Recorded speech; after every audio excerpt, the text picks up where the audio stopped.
Muchas gracias, muy bienvenido al conversatorio 2026 de EDP Magazine y como siempre agradecimiento al Sistema de Bibliotecas Públicas de Providencia, Constitución 85, principalmente que han abierto las puertas del año pasado. Estamos muy contentos acá, estamos como en casa, así que agradecemos todo el apoyo que hemos tenido y muy contentos también por la actividad que hicimos el día 31 para el Día de los Patrimonios. Estuvimos también en otra sede acá, estuvimos llenos, nos llamó bastante la atención, principalmente en la mañana. En la mañana pues hubo mucha gente, lo que habíamos conversado.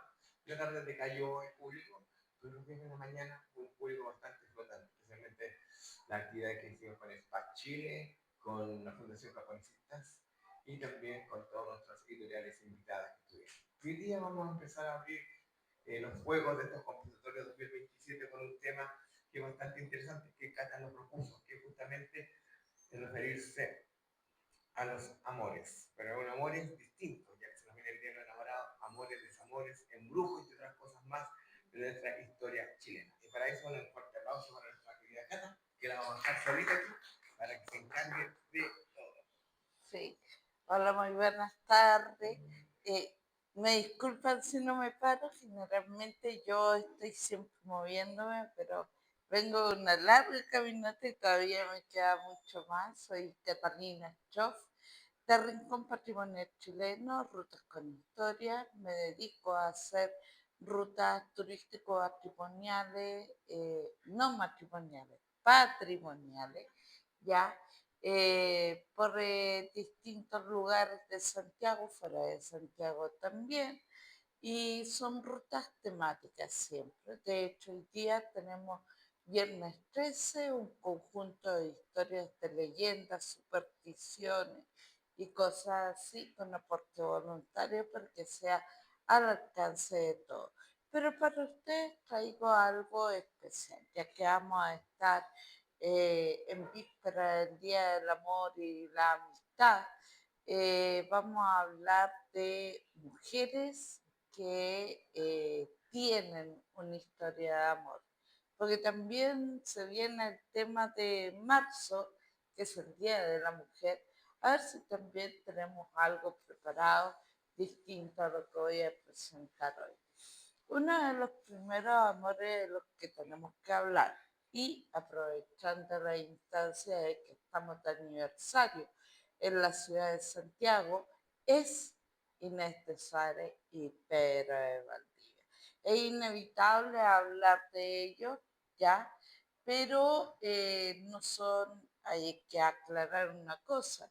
eh, Inés de Suárez no es la primera española en pisar territorio chileno, lo que conocemos ahora como Chile, sino que habría sido Melgrida de Almagro, ya una criada de Diego de Almagro que él toma ya como suya, como, no como esposa, pero sí como acompañante y esa habría sido la primera española. Pero sin lugar a dudas, la mujer de la conquista, la que se roba la película, es Inés de Suárez, un personaje que sale justamente en este libro, pero no es la única amante que tuvo Pedro de Valdivia. Pedro de Valdivia a tener a Juana la Negra, que venía acompañando a María de Encio. Me acabo de tragar un mosquito. Perdón, perdón. María de Encio va a ser la segunda amante importante, ya, y así como a Inés de Suárez, por orden del rey, tiene que dejarla como concubina y la casa con su mejor amigo Rodrigo de Quiroga, a María de Encio la casa con su otro mejor amigo, que es Gonzalo de los Ríos. Por lo tanto, sería la bisabuela de la Quintana. Y está Juana la Negra, que venía acompañando a María de Encio.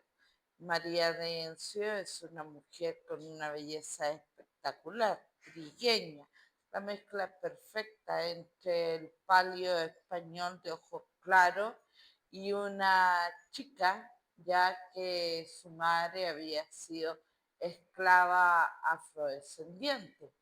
La niña sale con unos cabellos dorados, ya semi, semi crespo, con los ojos claros y con un color tostado de piel maravilloso. De hecho, se le conoce como la bruja encantadora. Y Juana por el tema de la cercanía con esta cultura afrodescendiente de la zona que conocemos hoy en día como Haití. Ella no, ella sí era de color, pero era de estas sirvientes que tienen derecho a paga, ya logra su libertad, era muy buena amiga de María de Encio y ella se casa inclusive con un joven soldado, ya español por supuesto, protegiendo así su nuevo estatus. Y hay otra amante de Pedro de Valdivia en la ciudad de Concepción, mucho menos conocida, que se llama Necia del Nido. También está en este libro y que al enterarse de que en 1553 habían dado muerte a Pedro de Valdivia, después de un asalto que hicieron los originarios a la ciudad de Concepción, que al igual que Santiago la incendian y fue una devastación total. Hubo una orden de evacuar Concepción y ella dijo, no, esta ciudad fue formada y fue fundada para ser habitada y nosotras las mujeres, que era una de esas mujeres armas tomar, nos quedamos acá protegiendo nuestras tierras, nuestros hogares y el lugar que tanto nos ha costado, transformar en nuestro hogar. Pero le hace una petición a Villagra, le dice venganza, obviamente por la muerte de Pedro de Valdivia, que había sido su gran amor. Así que eh, Necia del Nido, con muy buen derecho, se gana el título de ser la otra Inés de Suárez de la historia, menos conocida, por supuesto.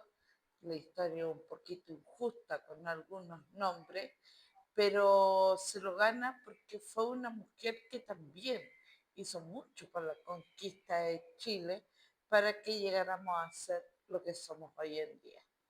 Pero ¿cómo es que llega Inés Suárez a convertirse en la amante de Pedro de Valdivia? Esto es una historia bastante larga. Ya nace en España. Inés Suárez, casada muy joven, algo que se estilaba en la época, por un tema de más que nada de tratar de conservar el número de población. Las mujeres, la mayoría, fallecían en los partos, la esperanza de vida de los niños no era la misma de hoy, ya no existía la penicilina, no existía nada, había múltiples factores, por lo tanto, no todos los niños alcanzaban a nacer y no todos los niños alcanzaban a sobrevivir. Por lo tanto, había que asegurar ya la descendencia y por eso las mujeres apenas tenían edad de merecer, eran casadas y eso no significa que haya sido un abuso, sino que hay que ponerse también en el contexto de la época. Por lo tanto, Inés de Suárez no se va a escapar a esta idea. Claro que no se va a casar a la edad de 12, 14 años, va a ser un poquito posterior, de hecho ella está en edad de vestir santos, como decimos nosotros, y se casa con un joven soldado, Juan de Málaga, y que tenía muy buen vivir. Inés de Suárez también venía de una familia que no era rica, pero era acomodada. Y Juan de Málaga decía que quiere darle una vida mejor y decide viajar a América para probar suerte y estaban constantemente comunicándose por carta. En ese tiempo no existía Facebook, Twitter ni nada de eso, por lo tanto el sistema de comunicación era un poco más lento, lo que hacía que las esposas, amantes, prometidas, esperaran muy ansiosas ya, como lo muestran tan romántico en algunas películas, las llegadas de esas cartas. Sin embargo, hubo un momento en que las cartas no llegaron. Primera impresión, a lo mejor naufragó el navío. Segunda impresión, a lo mejor no pudo escribir porque está en campaña o algo le sucedió. Pero luego empiezan las habladurías. No, si los jóvenes, los varones que se van a América generalmente hacen vida nueva con otras mujeres o fallecen, ¿ya? Entonces Inés de Suárez termina vendiendo todo, prácticamente todo lo que tenía y ella decide venir acá a este continente, cosa que no fue fácil, ¿ya? Porque las mujeres, y aprovechando de que hoy día es viernes 13, corrían varias supersticiones, mujeres en navío, más encima eh, sola, era de mal augurio. Eh, Tampoco era bien visto que una mujer sola viajara. ¿A qué va a viajar? Y que no, ¿por qué no lo hace con su marido? Ya había muchos prejuicios al respecto y de hecho el viaje de Inés de Suárez no va a ser fácil, al punto que el capitán tiene que refugiarla en su propio camarote porque había marineros que ya se habían insinuado y no de la mejor manera con ella porque era una mujer bastante atractiva. Así que ya el camino venía con problemas, pero ella siempre una mujer muy firme, muy digna, y llega a lo que sería más o menos la altura de lo que es actualmente Panamá, siguiendo la pista de lo que eran las últimas cartas que había recibido de su marido. Va siguiendo la huella porque, digámoslo, no hay mejor detective que una mujer. Y si se trata del marido del amante, peor todavía. ¿Ya? Así que ella se viene buscando pistas, no me pregunten cómo, pero lo logra y llega hasta Perú. ¿Ya? Y ahí es donde se entera de que su marido, defendiendo a Francisco Pizarro de su hermano con quien estaban peleando por quien conservaba, mantenía el poder del virreinato, muere.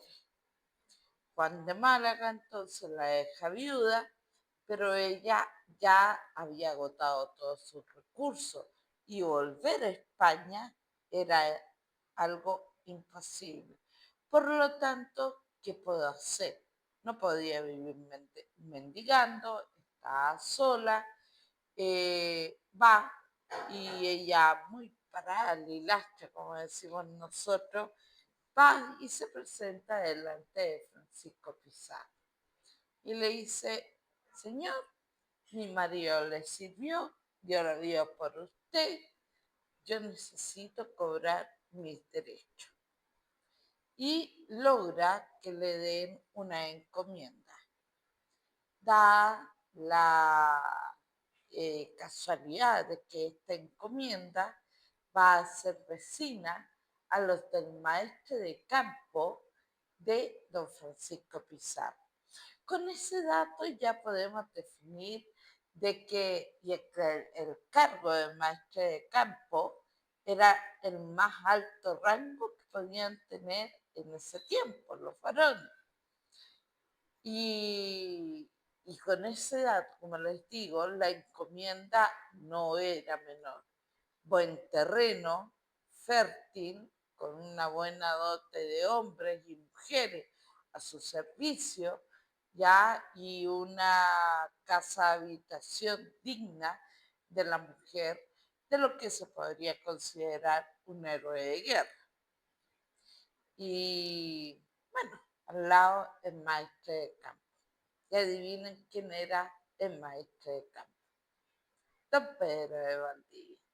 Pero don Pedro de Valdivia va a tener algo que le va a heredar a todos los chilenos. Era bueno para el carrete. ¿Ya? Así que aunque ustedes no lo crean, en un carrete, y cuando ya se le había agotado la farmacia, es decir, sus víveres bebestibles, le pido un par de amigos que lo acompañen a la farmacia, como dicen algunos, a abastecerse de nuevos licores para seguir con esta fiesta. Y de pronto sienten los gritos de una mujer en apuro. Desenvaina como un hidalgo, hace que sus compañeros cumplan con lo mismo, entran a la propiedad y salvan de ser violentada de la peor, la más vil de las maneras a Inés de Suárez. Lógicamente ella no lo identifica como el vecino ni nada de eso, era una mujer muy de su casa, y pero lo ve inmediatamente como Luisa Lane ve a Superman. Amor a primera vista, pero ella digna no se podía decir, o sea, era una mujer viuda, no se podía permitir esto. Sin embargo, los días seguidos, yendo a misa, ya posiblemente, eso es parte de la fantasía, según el autor que lo hable, se topa con su vecino y es el momento de agradecer, llamarse calmada. Y conversando llegan a comprender que vienen de la misma zona de España. Ahí viene la expertise del español conquistador, no solamente de terreno, sino que de damisela, y le dice, oh, pero qué casualidad. Es entonces por el motivo por el que su agradable rostro me parece conocido. Y empieza la galantería y de amigos pasan a ser amigos y un poco más. Y bueno, va pasando el tiempo, era un amorío ya que se venía dando a viva voz, pero Pedro de Valdivia tenía un problema. Inés de Suárez era viuda, pero Pedro de Valdivia era casado. Su esposa era una joven chiquilla con la que se casó, si es que estuvo 3 meses con ella, ya, y se viene a América y no tuvo hijos con ella, así que ni siquiera se sabe si efectivamente habrán consumado el matrimonio, ya, pero tenía ese problema. Así que por eso que no lo podía tomar por esposa. Pero Pedro de Valdivia es un hombre que tenía sus propias ambiciones. Él quería ser reconocido en la historia, no por riqueza, sino que su nombre pasara en la eternidad, y él sabía de que de este lado del mundo, en lo que hoy es Chile, estaba la última capital sagrada del Imperio Incaico, la ciudad del trueno, que él va a bautizar como Santiago de Nueva Extremadura. Se le adelanta Sancho de la Hoz. Sancho de la Hoz se va con una gran cantidad de españoles, algunos Mitimae, Yanacona, y fracasa. Se tiene que devolver porque llevó muy pocos indígenas, que son los que conocen los terrenos y cómo sobrevivir, y se llevaba muchos españoles y volvió con un número reducido de españoles porque algunos los mataron, otros no lograron sobrevivir, y en cuanto a los indígenas que se llevó, algunos se fugaron y otros no llegaron en muy buenas condiciones. Un fracaso rotundo. Pero Pedro de Valdivia era un hombre que a todo tomaba nota. Sancho de la Hoz, Almagro y otros que habían intentado asomarse por estas tierras, él había tomado meticulosa nota y él habla con sus mejores amigos, se viene con una cantidad justa y reducida de valientes españoles, que no fue fácil, porque ya españoles venir a estas tierras inhóspitas no había muchos que quisieran hacerlo, pero los amigos más cercanos se atreven, vienen ellos, viene con una gran cantidad de indígenas, sabiendo que muchos de ellos se le iban a arrancar, otros se iban a enfermar, sabía las condiciones. Lo que no sabía era que Inés de Suárez no lo iba a dejar solo. Había encontrado el segundo amor de su vida, así que lo va a acompañar. Pero nuevamente se topa con problemas. No podía venir. Sin embargo, ella habla con Francisco Pizarro y le dice, o me deja ir o yo me voy sola y lo hago responsable. De alguna manera se la arregla. Francisco Pizarro le dice, está bien, la dejo ir, pero va a ir con el rango de consejera, pero va a ir vigilada ya por Rodrigo González Marmolejo, sacerdote de la Orden Predicadores de Santo Domingo. Y con esa compañía llegan acá a Chile. Hay un libro que se llama Santiago Nuevas Crónicas de Fundación Futuro, que habla de que Inés de Suárez, si no hubiese ido en esa campaña, difícilmente hubiesen tenido éxito, porque esta mujer, y de hecho en el desierto hay un pozo que lleva su nombre, tenía una habilidad pero maravillosa, ni que hubiese sido bruja, para encontrar agua donde nadie se lo imaginaba. Y ella ocupaba técnica de radiestesia. De hecho, pensaron en algún minuto que pudiese ser bruja, pero ella explicaba que esto era solamente ciencia. Así que con una rama de ébano, ella iba midiendo la tierra, decía, este es el punto, se cavaba y encontraban agua. Y como les digo, hay un pozo en el desierto que tiene su nombre y da testimonio de la veracidad de esta situación. Así también tenía manos mágicas para sanar. Por lo tanto, ella habría sido la primera mujer enfermera en llegar hasta este lugar. Y también va a ser la primera maestra y la primera mujer en muchas cosas. Y con mucha razón se gana el título de ser la mujer de la conquista, lo que le da un estatus maravilloso, dejando de solamente ser, como muchos la conocen, como la amante de don Pedro de Valdivia. Por lo tanto, es una mujer de mucho respeto ya cuando llega a la ciudad de Santiago, además de convertirse en una gran mujer soldado también.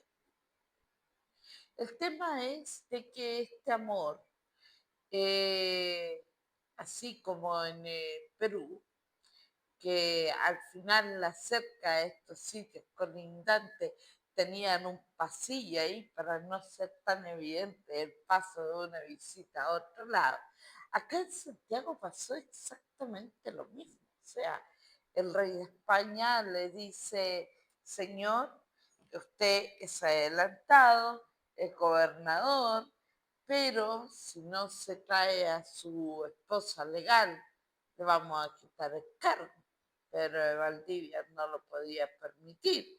Así que él manda a traer, obviamente, a Marina Ortiz de Gaete. No fue fácil ese viaje tampoco, se demoró, por eso que alcanzó a tener varias amantes, como yo les decía.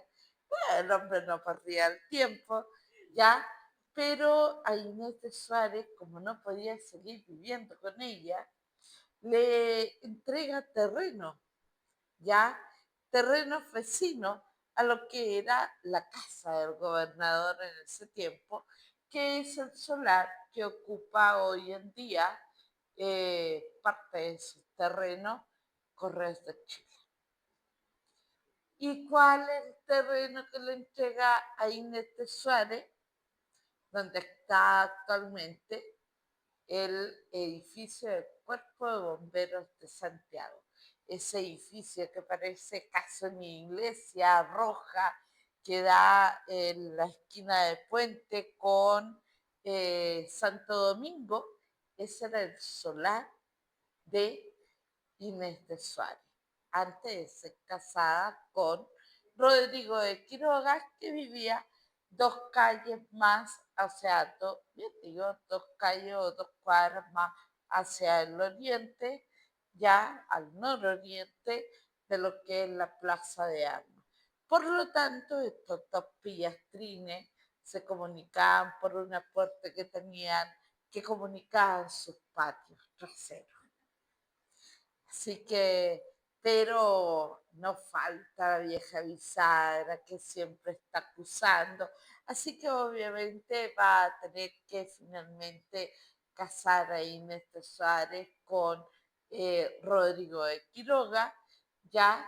Y bueno, Inés de Suárez nunca quedó desamparada tampoco por Pedro de Valdivia. O sea, Pedro de Valdivia era el amor de su vida, fuera de que haya tenido varias otras concubinas y siempre estuvo preocupada de ella y sabiendo de que su cabeza estaba pedida y en cualquier momento iba a encontrar la muerte, le cede lo que habían sido los primeros terrenos que él, como conquistador, se adjudica en el Valle del Maipo, es decir, Cerro Blanco y sus alrededores, donde ella manda a construir lo que sería la iglesia, históricamente hablando, más antigua de Santiago, que es la iglesia de la Viñita. Y aquí pregunta de trivia. No tiene nada que ver con el tema, pero me gusta hacer trabajar la mente. ¿Por qué la iglesia de la Viñita es de color azul? Y no se le puede cambiar el tono.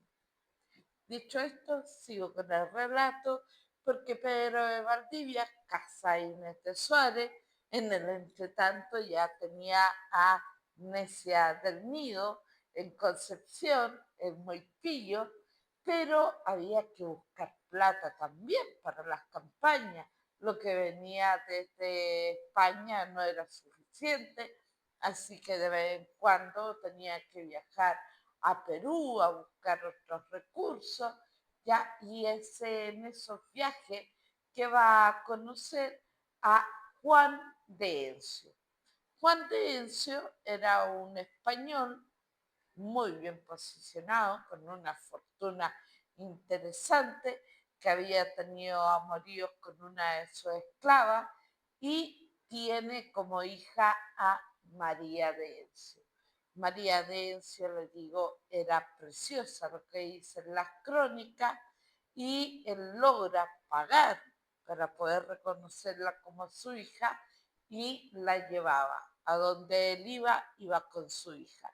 Y por supuesto la hija iba con su criada de confianza, Juana la Negra. Pero de Valdivia primero tiene amoríos con Juana la Negra. Cuando llegan a Chile, se la lleva al sur, Juana la Negra no le gusta mucho su vida con Pedro de Valdivia y en el entretanto ella también picarona se enamora de otro soldado, así que le dice don Pedro, muchas gracias por los favores concedidos y le pide permiso para casarse, Pedro de Valdivia se lo cede, pero a volver a la capital toma como concubina a María de Encio, la bruja encantadora. Y aquí entramos en otras historias de amor, porque acá, porque María de Encio toma este título?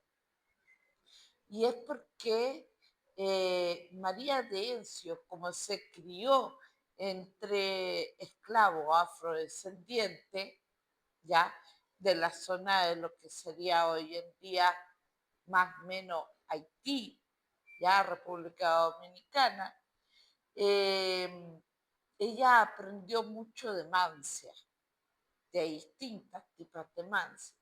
Y eso le llamaba mucho la atención a Pedro de Valdivia, que era muy católico, apostólico romano, pero también le gustaba el menetreo. Así que va a acercarse con esa excusa. Oiga, usted señorita, ¿qué me dice? Porque en el desierto Juan es valiente por estos motivos de las mancias, va a lograr salvar mi vida, ¿ya? Y yo le estoy muy agradecido y ahora yo creo, pero explíqueme por favor de qué se trata esto, si me puede dar un pronóstico de tal cosa y se va acercando con un doble interés y la hace su concubina. Y en el entretanto, ella también encuentra muy buen negocio, porque mientras Pedro de Valdivia se dedicaba a campaña, ella tenía en su propia casa lo que sería algo así como una oficina de citas, ¿ya? Para los amantes, aquellos chiquillos que sus padres les prohibía juntarse o que querían decirle a determinada niña o a determinado varón me interesa, pero ¿cómo lo hago para llegar a él? Entonces ella hacía de Celestina, hacía de mediadora para que los chiquillos se conocieran.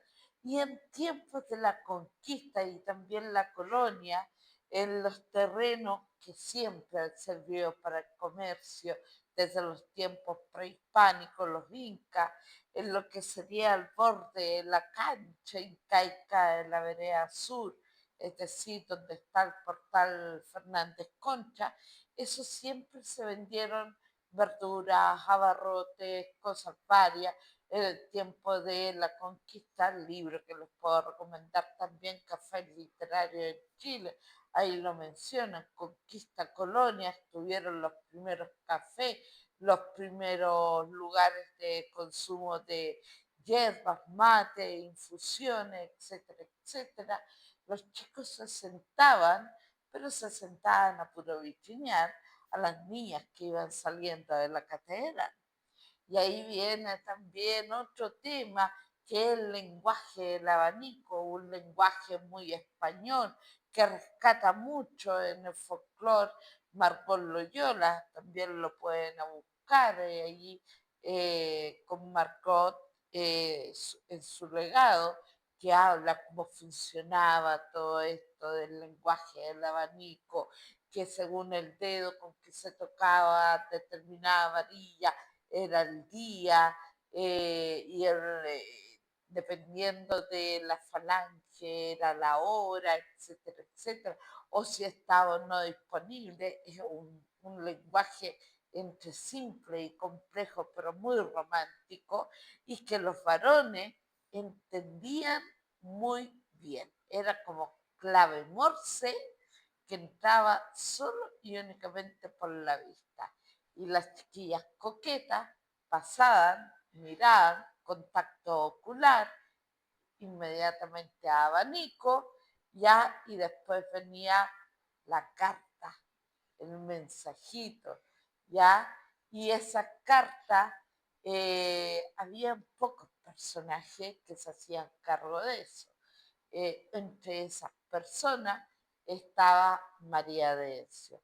Había otro personaje también que fue el primer enterrado en el cementerio de los despatriados del cielo y la tierra, en la ladera nororiente del Cerro Santa Lucía, que era un judío que se dedicaba a la compra y venta de oro, pero también en su negocio se encargaba de recibir las cartas y entregarla a su destinatario a cambio de una módica suma.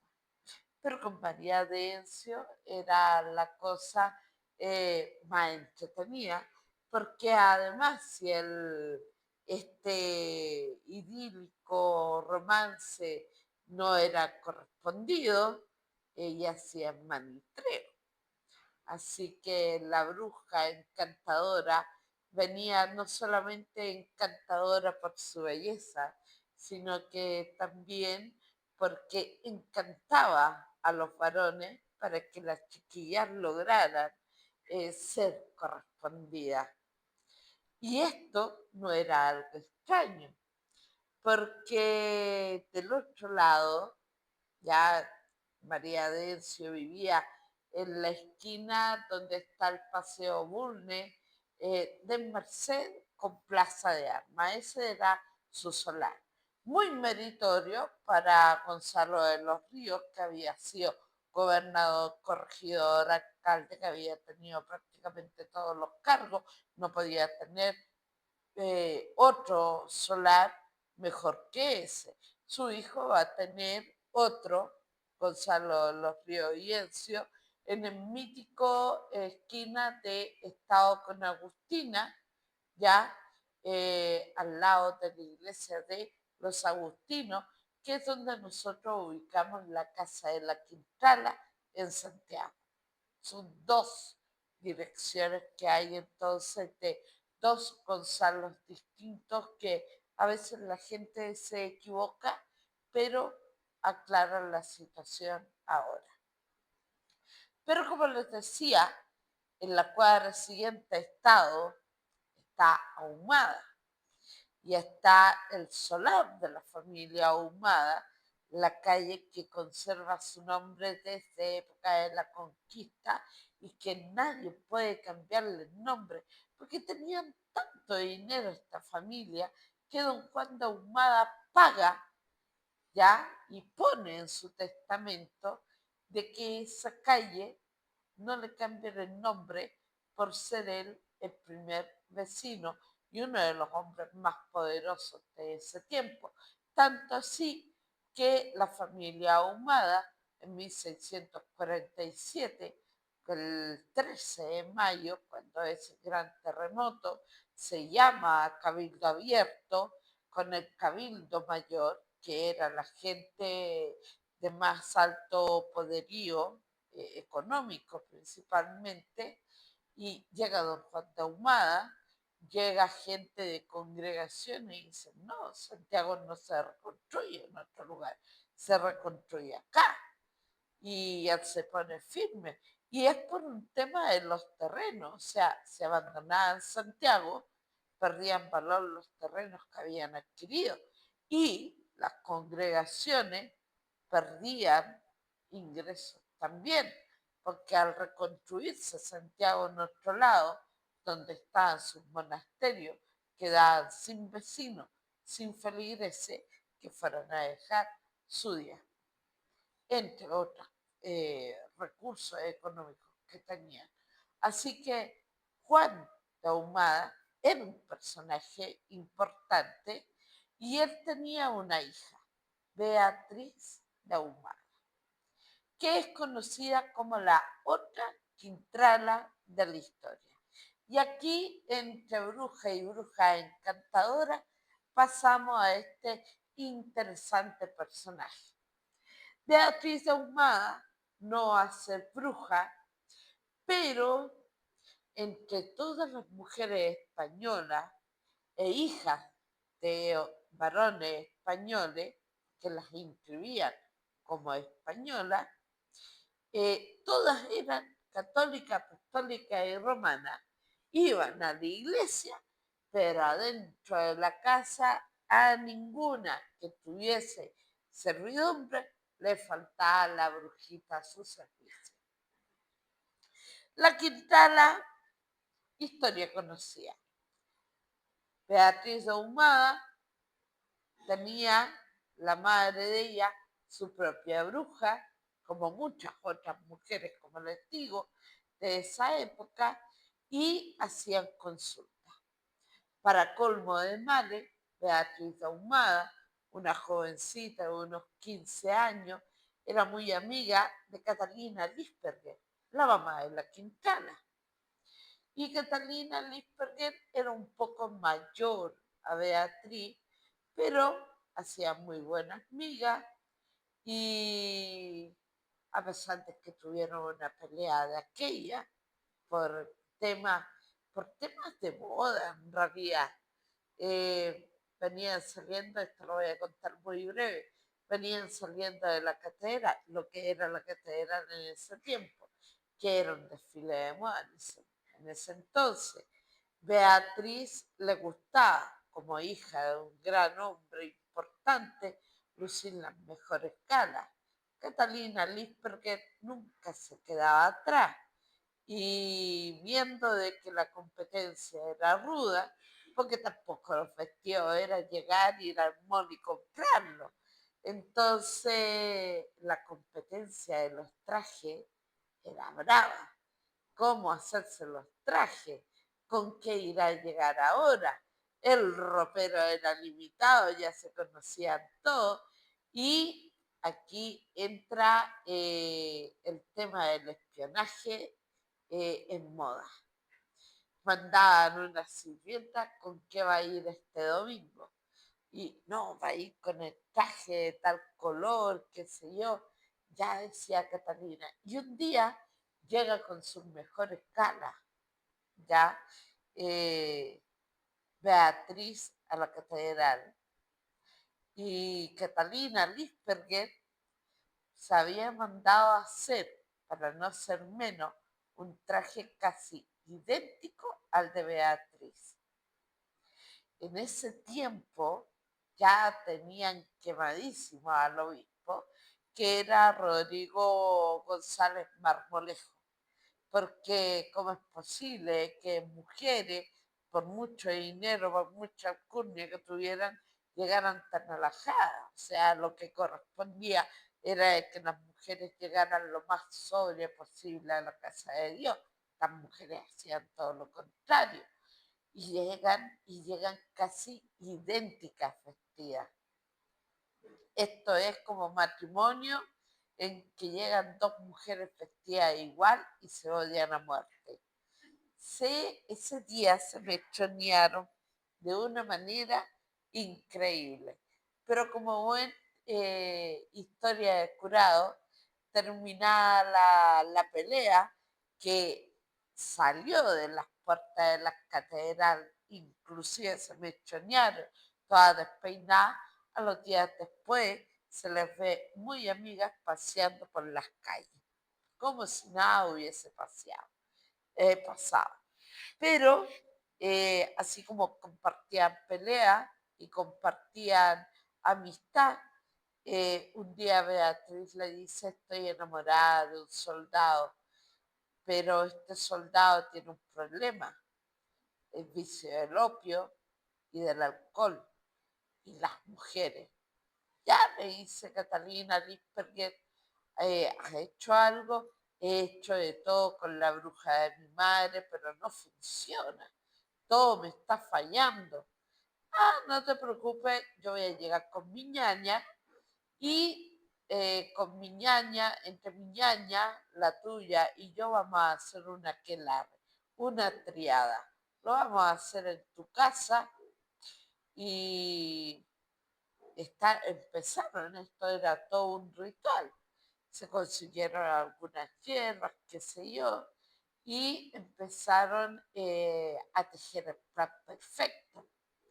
En ese tiempo había una cantina muy cerca de lo que era el cementerio de la Caridad, que era también conocido en su tiempo como el cementerio de los brujos y hechiceros, en lo que sería la Punta de Diamante de 21 de mayo, vecino a la iglesia de 21 de mayo, o sea, perdón, de los padres dominicos. Y ahí se iba a los vicios este varón. eh, no podían agarrar a este varón en la casa de Beatriz de Ahumada, porque Juan de Ahumada era muy serio, así que si bien prepararon los brebajes ahí, al varón lo llevaron a la casa donde las mujeres hacían y deshacían. Es decir, la casa de Catalina Lisperguer, que estaba casada con Gonzalo de los Ríos y Enzo, el papá de la Quintana. Se lo llevan allá y a este hombre lo van a llevar al cuarto de la Quintalita. La Quintalita en ese tiempo era una chicuela de unos 5 años, si es que tenía esa edad, y va a ser testigo de todo lo que está pasando. Le dan el brebaje a este soldado y la dejan encerrada junto con Beatriz de Ahumada. Este hombre despierta de su grado de interperancia, acalorado, ve a Beatriz y fue como si hubiese visto a una mujer caída del cielo, un ángel como ninguno, y tienen un amorío, un encuentro. Y con eso, esta mujer tiene recursos suficientes, si no era por la buena, era por la mala, ya de lograr casarse con el soldado de su amor. Entonces este varón, ya amarrado, casado, hubiese querido o no, se casaron igual. La niña ya había perdido su virtud con el varón, así que había que casarlo, quisiera o no, hubiese funcionado el hechizo o no. Y en todo caso el hombre no se iba a quejar tampoco, estaba casada con una de las niñas más ricas de la ciudad.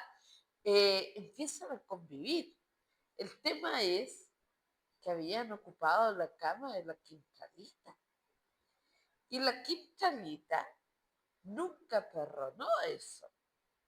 Y dijo, ¿cómo es posible que hayan acostado un hombre apestoso y hayan cometido pecado en mi cama? Pensemos de que la Quintalita pierde a su madre a temprana edad y es terminada de educar por Agueda Flores, su abuela materna. Y a Gueda no le gustaba este tema de las cosas del bruja y cosas así, y la va a criar muy a lo católico. Entonces la mentalidad de la Quintalita era de que no solamente habían pecado, sino que habían hecho algo que era imperdonable, hacer tratos con demonios y con cuánta cosa a ella se le puso por la mente. Y eso, como les digo, nunca lo perdonó. Fue tanto así que apenas tuvo conciencia y sin la supervisión de su abuela, dijo, bueno, si mi madre la hizo, yo también la voy a hacer. Nadie me va a controlar ahora.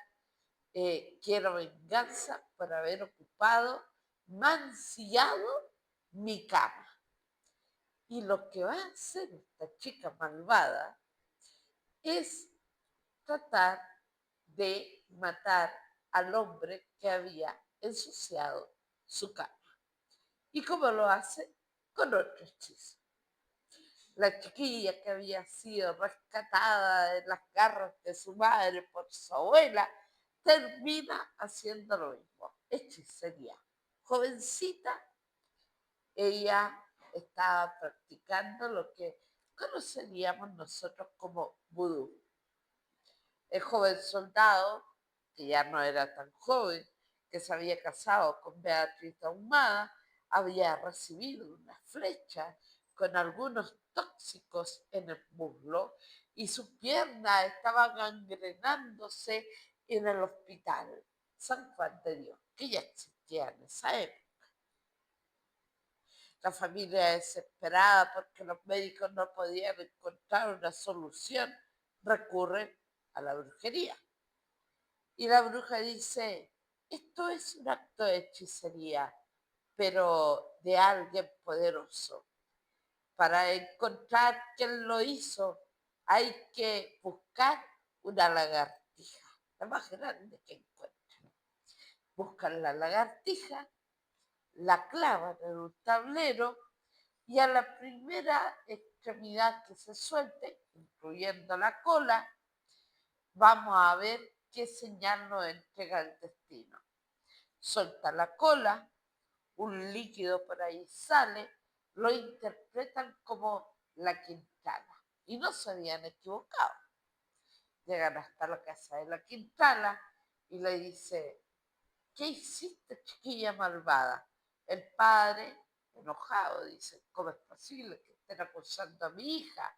Y se abren camino entre las habitaciones con un padre enfurecido. Y la Quintanita por ahí, entre enojada, pero también muy contenta porque había logrado su cometido. Llegan al cuarto y debajo de la cama encuentran un cajón o una caja con un muñeco, con un clavo, tipo, algunos historiadores dicen alfiler, otros dicen clavo, pero coincidentemente en el mismo muslo que había recibido la flecha el soldado. Deshacen este muñeco y el soldado empieza a mejorarse. Obviamente, Beatriz, por consejo de su ñaña, que era su bruja de familia, toma a su marido y emigran a Perú para no volver a cruzarse con la Quintala, porque ya sabían a qué grado podía llegar ella con su poder, que lo había aprendido gracias a su madre y también a la ñaña que había dejado su madre para que la siguiera cuidando a su hija. Hasta aquí ya llevamos entre la conquista y la colonia historias de amores imposibles, ya por varones que son bastante atractivos y bastante picarones. Y llevamos amores que son de encantamiento, ya, de brujería. Pero ¿qué pasa? Con el tiempo nos vamos a encontrar también con otros tipos de amores en el tiempo de la independencia. Y va a ser Antonia Salas Terrazuri. Antonia Salas Terrazuri es una mujer también que se casa joven, se encuentra en este periodo conflictivo ya de la independencia, en donde no solamente era una pelea entre chilenos y españoles, sino que también entre chilenos, ya, porque está ahí también en ese periodo la patria vieja, la patria nueva, carreristas contra o'hillistas y gente que se colgaba entre medio, pero y estaban los realistas también en un periodo de todo este tiempo que vamos a conocer como independencia, y va a nacer lo que es el Alcatraz chileno, que es la isla de Juan Fernández. Hoy día un paraíso, pero en ese tiempo era una cárcel. Y por conspiradores van a mandar allá a el padre de Antonia Sala y Manuel Sala, y van a mandar al marido de Antonia Salas de Razo. No me acuerdo el nombre, pero el apellido de Razo. Ahí ustedes lo buscan en la historia. Y esta mujer va a ser conocida en la historia porque ella también era una mujer con un poder adquisitivo económico importante y se le destaca en la historia por ser una mujer muy caritativa, al punto de que a los soldados patriotas ella va a poner su propia casa a disposición como hospital o enfermería o incluso para el resguardo de los niños que quedaban huérfanos.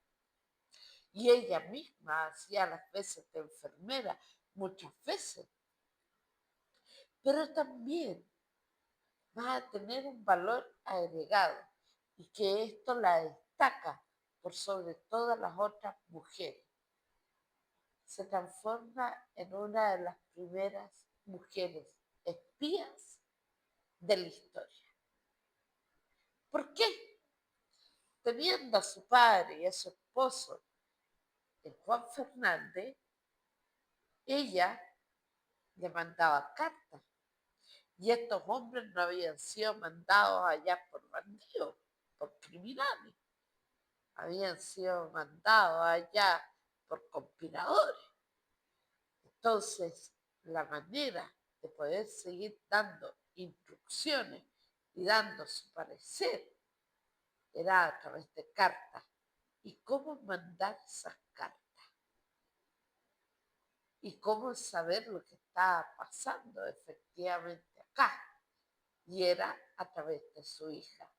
Soldado, hombre, niño que llegaba a su casa o a los lugares que ella llegaba a hacer caridad, ella conversaba, le sacaba información y después escribía una dulce carta.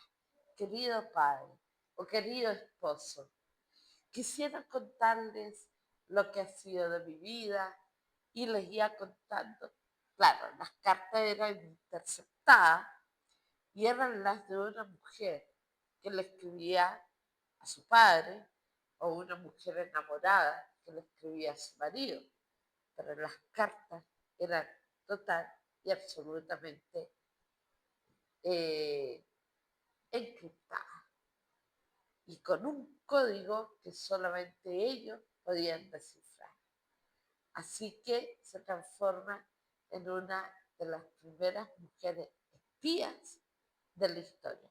Y no son las únicas, porque tenemos también a las amantes de la misma época de don Manuel Rodríguez, que tenía a su esposa ahí en Tiltil, pero tenía a las hermanas Monasterio, que también recibían a soldados, recibían a varones, los asistían, les sacaban información y después se la entregaban al guerrillero, ¿ya? Así que hay que decirlo, las mujeres siempre han tenido un papel importante dentro de la historia de Chile en distintas áreas, sobre todo por el amor. Y sin ir más lejos, en el tiempo de la Carlina, ¿ya? Esta mujer que se dedicó a la vida prostibularia, viene del campo a la ciudad, igual que la Carmela de la Pérgola de las Flores, a vivir a la ciudad, no vende flores, pero vende amores, ya porque como nunca le resultó ningún negocio, en su tiempo vendiendo cigarros por la calle San Diego, la llaman de un local y le dicen, ¿quieres ganar más plata? Vente a este local. La llaman a un bar, funcionaba como cantina en el día, pero en la tarde, noche se transformaba completamente. Y esta chiquilla aprendió rápidamente el negocio y de vender cigarros. Ahora atendía muy bien, pero no era muy agraciada, pero era súper habilidosa y da muy buenas ideas, cae muy bien con la doña del local y le entrega la caja. Rigurosa la niña, no se perdía ni un céntimo en ese negocio y ella también lograba ahorrar para crear su propio local. Y de San Diego va a llegar a Vivaceta. En Vivaceta fue donde ella termina a hacerse famosa. Por un lado recibía al pueblo, pero por otra puerta recibía a empresarios, políticos, diplomáticos, varios, la alta alcurnia.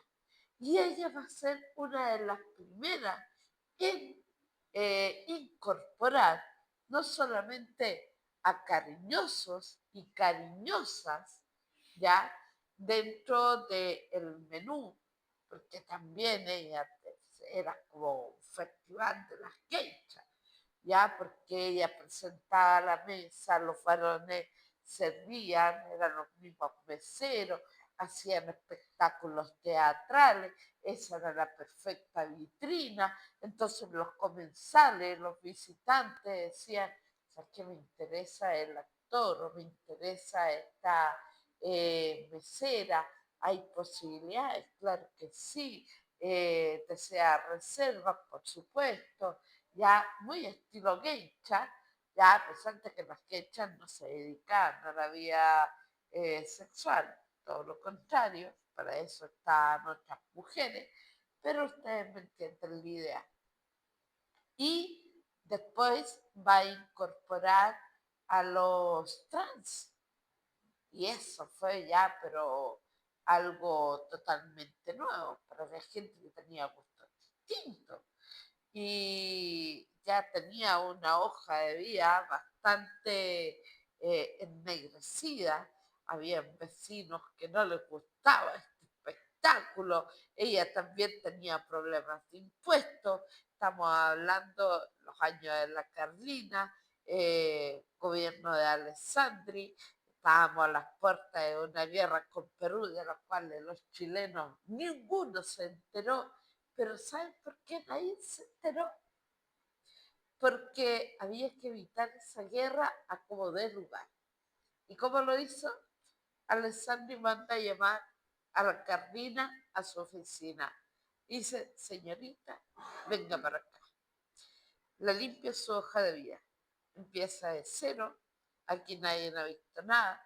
Pero usted tiene que hacer un servicio por la patria. El gobierno paga. Vaya a Perú con toda su gente. Y usted haga lo que quiera, pero su gente va a tener que hacerte espía, robar información, traérmela para poder evitar una guerra. Y así se hizo, espionaje a través de prostitutas. Algo que no era nuevo porque también se hizo durante la Guerra del Pacífico. ¿Ya? Así que hay varias historias que contar de lo que son los amores históricos y algo para cerrar. Y volvemos de nuevo a la conquista. En la esquina del edificio que se incendió hace poco, en la comuna de Santiago, donde está el pasaje Plaza de Armas, un edificio que no me gusta mucho, porque yo digo, es el más feo que pueda haber en Santiago. Y ahí ese fue el solar de Pedro de Miranda, uno de los hombres poderosos de Pedro de Valdivia, de los primeros que llegaron en su primera campaña, los que llegaron primero a pisar terreno acá. Él se reserva ese solar, obviamente también había alcanzado a tener cargos importantes políticos que se los repartían entre ellos, no había muchos hombres, más allá de la mitad. De hecho, llama mucho la atención que Gonzalo de los Ríos haya sido el mejor amigo de Pedro de Valdivia, porque en uno de los motines de Gonzalo de los Ríos, el abuelo de la Quintana quiso matar a Pedro de Valdivia, ¿ya? Y quiso quedarse con el botín de oro también, el botín de oro de la extracción del Varga Varga. Pero como eran tan pocos varones, eran enemigos un día y amigos al siguiente, a tal punto que se compartían las mujeres también. Así que, imagínense, no, si con Intellado queda chico, ¿ya? Pero tenemos a Pedro de Miranda. Pedro de Miranda tenía sus cosas aparte. Había quedado viudo con una hija, Catalina.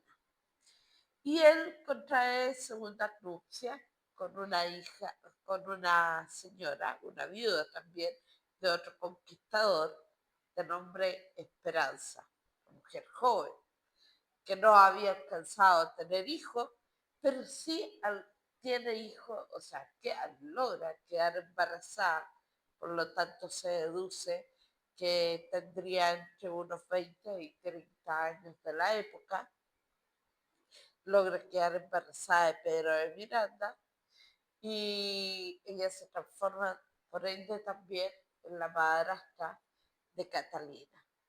Catalina está en edad de merecer un día en la catedral, como era en la época, mujeres de un lado, varones del otro, al medio los casados, viudos, ya, y por orden también adquisitivo, los más poderosos adelante, para acá iba quedando los que tenían menos lucas, no, si tenía, no era como ahora llegar y sentarse, uno tenía que saber dónde ubicarse, ¿ya? Entonces, y esto también servía como barómetro para los varones, para saber dónde están las chiquillas que valía la pena. Entonces llega el capitán Mejía, Bernabé Mejía, y se sienta del lado de los varones a catar. A ver qué señorita está por ahí en las bancas de las solteras o sentada con sus jóvenes padres. O quizás no están jóvenes, pero está sentada con sus padres. Y pone los ojos en Catalina. Se acerca determinado día, pide audiencia con don Pedro de Miranda, se presenta, dice, esta es la dote que puedo ofrecer. Don Pedro de Miranda dice, bueno, tiene buena dote, buen cargo, es capitán, se ve un hombre serio, no se le conoce nada extraño, hay compromiso. Tiempo después, matrimonio, y obviamente se consuma todo esto.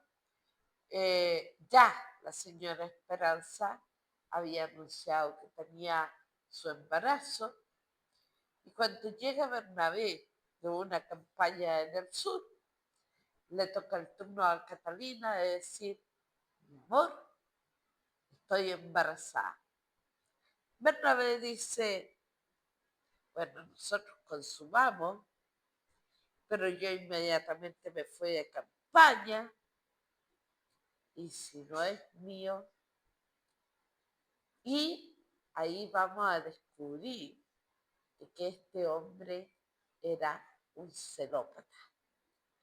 Por eso que no se lo conocían mujeres, porque las mujeres arrancaban por las que habían logrado conocerlo. Así que él decide, ante las dudas, dejar a 2 soldados de su confianza en la vivienda de don Pedro Miranda. Don Pedro de Miranda dijo, no le gustó mucho el tema, pero dijo, bueno, el matrimonio de mi hija, prefiero que sea acá y no en una casa donde ella esté sola. Y acá yo puedo controlar la situación. Así que permite que queden esos 2 soldados. Se va a campaña Mejía. Cuando vuelve, interroga a los soldados. Capitán, la señorita con su madre solamente van a la catedral y vuelven. No tienen mayor contacto, salvo una que otra visita que llega a la casa, pero no hemos visto nada extraño. Ok, dice. Entonces el pérfido está en la catedral. Prohibido ir a misa. Y se prepara la capilla de la familia en la casa para que un sacerdote fuera directamente a darle misa a la casa de don Pedro de Miranda y así evitar lo más posible de que ella saliera. Y Bernabé Mejía acusa, de hecho se le conoce este caso como la suegra intrometida, acusa a la suegra de ser la alcahueta de estos amoríos que él se había inventado que pudiese tener Catalina por fuera. Hay distintas versiones de la historia. Hay que pensar de que en ese tiempo no todo el mundo era Baradí, que andaba escribiendo de todo, ¿ya? Y mucho menos Benjamín Vicuña Maquena, que hasta inventaba historias de repente. Pero, ¿qué sucede? Que llega de su campaña nuevamente Mejía, interroga a los soldados y le dice, algo extraño, nada. El sacerdote llega, da la misa y se va. Y dice, entonces uno de los amigos de mi suegro. Y justamente en una de esas, uno de los amigos más recurrentes era uno que se llamaba Francisco Soto. Va llegando Bernabé y sorprende muy familiarmente hablando a don Pedro de Miranda con don Francisco. Y les dice, ahora sí que ya no existen más excusas. Ese hijo que viene en camino no puede ser más que de este hombre porque no creo que sea mío. Y desenvaina espada, enceguecido, enfurecido, convencidísimo de que le habían engañado. Y empiezan un forcejeo porque cómo es posible que dentro de la casa de don Pedro de Miranda se desenvainen ya y estén en combate. Don Francisco se defendió como pudo, pero tenía su tiempo, sus años. Don Pedro de Miranda, más años todavía, pero también desenvainó su espada para detener este escándalo. Mientras tanto, ya había mandado a sus sirvientes a mandar soldados a llamar soldados a la gobernación para que fueran a poner orden en esta situación que era vergonzosa. Y en ese entretanto, estocada, que fue muerte fulminante para don Francisco. Seguido de eso, como el escándalo era grande, viene doña Esperanza y dice, ¿qué está pasando acá? Don Pedro de Miranda, preocupado por su señora que venía, se desconcentra, lo matan.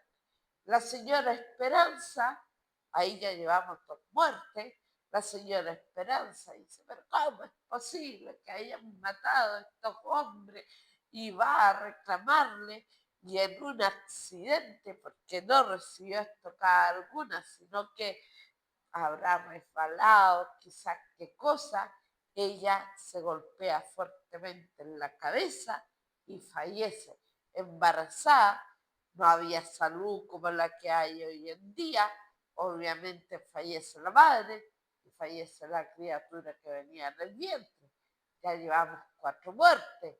Llega la hija, Catalina. Catalina ve el desastre. Había muerto su padre, había muerto su madrastra.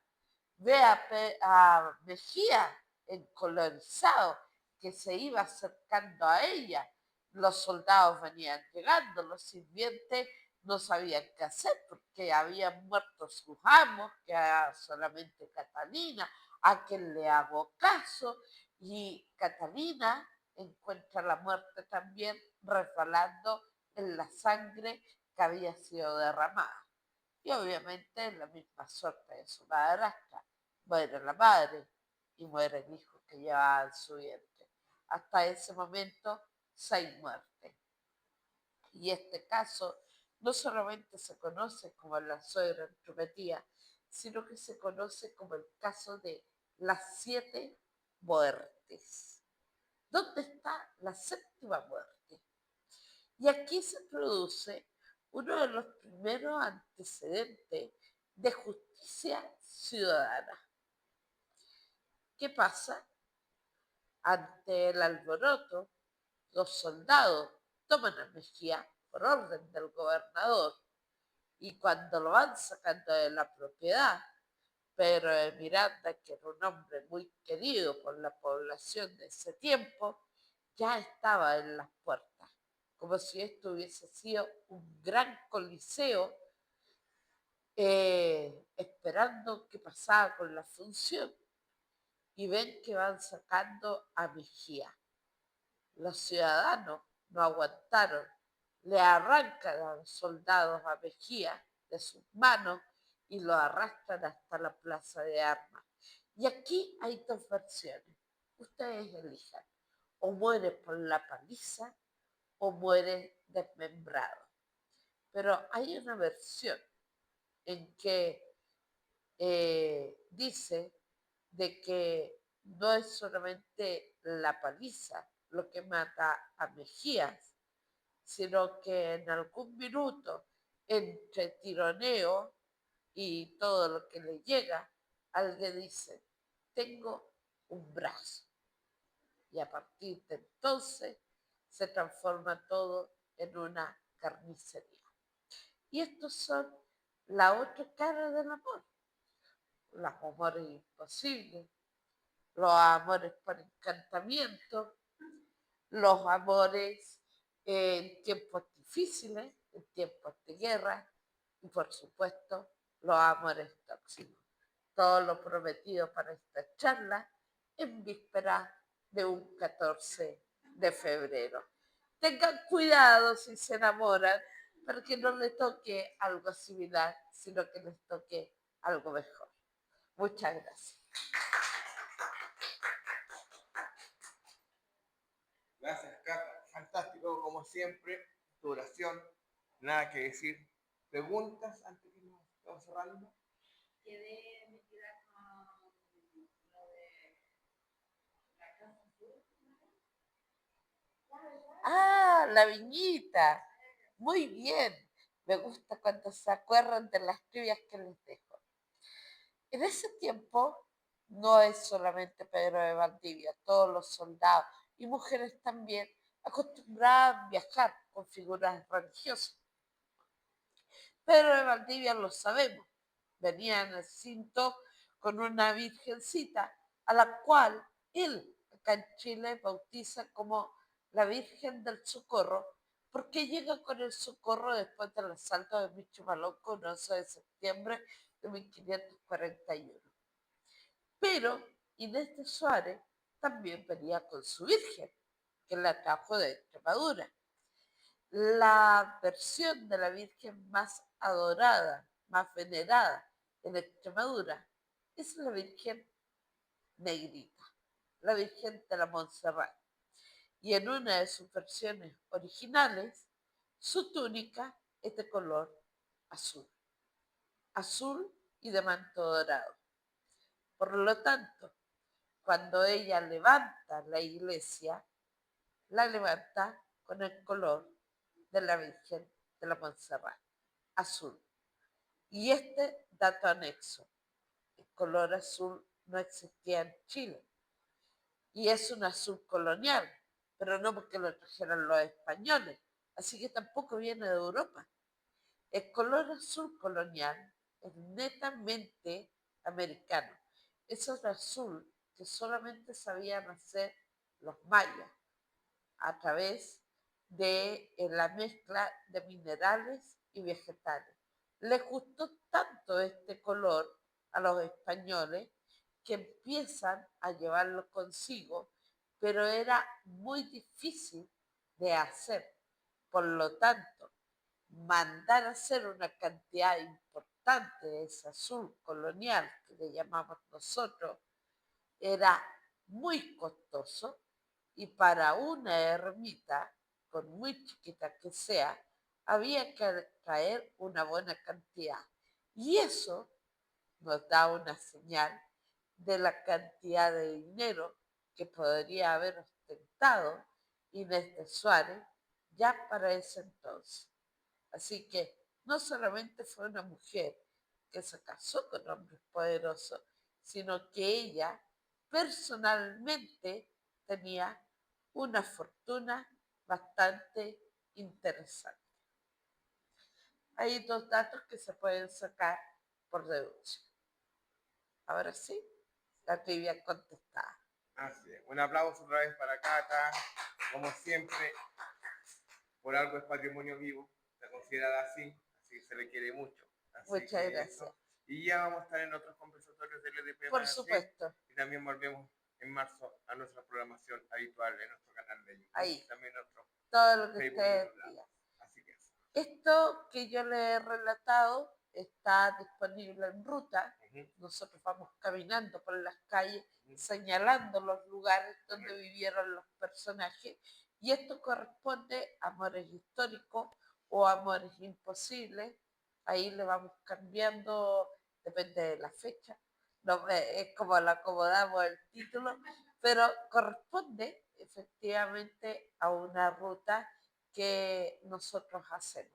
Así que cuando la tengamos, si ustedes quieren presentársela a algún amigo, a alguna amiga y ver dónde vivieron, obviamente no están las viviendas de esa época, Santiago ha mutado, al único lugar que los puedo llevar es a la iglesia de la Merced, donde está Inés de Suárez, está Mercedes Fontecilla, que es otra historia importante, está el monumento a la caridad de Antonio Salas de Rásuri, todos juntos, los mismos. Es el único lugar físico que podríamos visitar, pero los otros lugares se los puedo señalar como memoria para que ustedes puedan tener una idea de cómo era Santiago. Y, ojo, las amantes era complicado, porque en pocas cuadras se tenían que ver los ojos. O sea, imagínense, cuando Inés de Suárez iba a la catedral, se topaba con María de Encio, que vivieron en la misma época y vivía en la esquina. Y después llega Marina Ortiz de Gaete y dijo, no, yo no voy a vivir en Santiago Centro, porque a 2 cuadras de la catedral está Inés Suárez, en la Plaza de Armas está María de Encio y quizás cuantas más. Y ella prefirió vivir en lo que ahora es la Alameda Libertador Bernardo Higgins, al amparo de los padres franciscanos a cargo de la Iglesia de la Caridad, que actualmente no existe. Pero vivió lejos de, entre comillas, de las amantes de su marido. Bueno, este programa lo vamos a tener ya arriba la próxima semana, este conversatorio, así que muchas gracias por asistir. Una vez más, gracias al Sistema de Bibliotecas Públicas, acá principalmente la Biblioteca de Bellavista, Constitución 8520, un lugar muy encantador, muy bueno, muy bonito, así que estamos muy agradecidos que estemos otro año más acá con los conversatorios de LDP Magazine. Muchas gracias.